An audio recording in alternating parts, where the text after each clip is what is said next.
আহজানু ওয়া আনতুমুল আ'লাউনা ইন কুনতুম মুমিনিন। সাদাকাল্লাহুল মাওলানাল আযীম।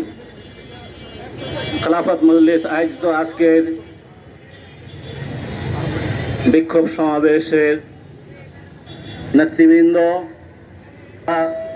দাবি প্রধানত জুলাই সনদের আইনি ভিত্তি প্রদানের জন্য একটি আদেশ তথা নির্বাচন পূর্ব অনতিবিলম্বে গণভোটের দাবিতে আমরা স্মারকলিপি নিয়ে প্রধান উপদেষ্টার কাছে আমরা যাব।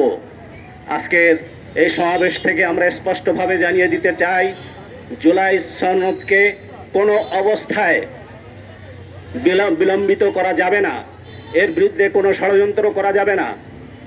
আজকে ছাত্র জনতার রক্তের বিনিময়ে ফ্যাসিস্টরা বিতাড়িত হয়েছে, কিন্তু তাদের ষড়যন্ত্র থেমে নাই।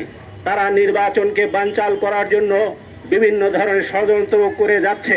আমরা সরকারকে স্পষ্ট করে বলতে চাই, তাদের সকল ষড়যন্ত্রকে নস্যাৎ করার জন্য যে সমস্ত অবৈধ অস্ত্র রয়েছে সেটাকে উদ্ধার করতে হবে, এবং যারা নির্বাচনকে ভণ্ডুল করতে চায় তাদেরকে আইনের আওতায় আনতে হবে।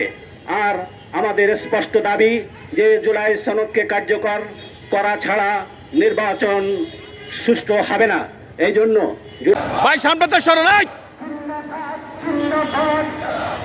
এই ভাই এই মিয়া ভাই সরো না। অবিলম্বে গণভোট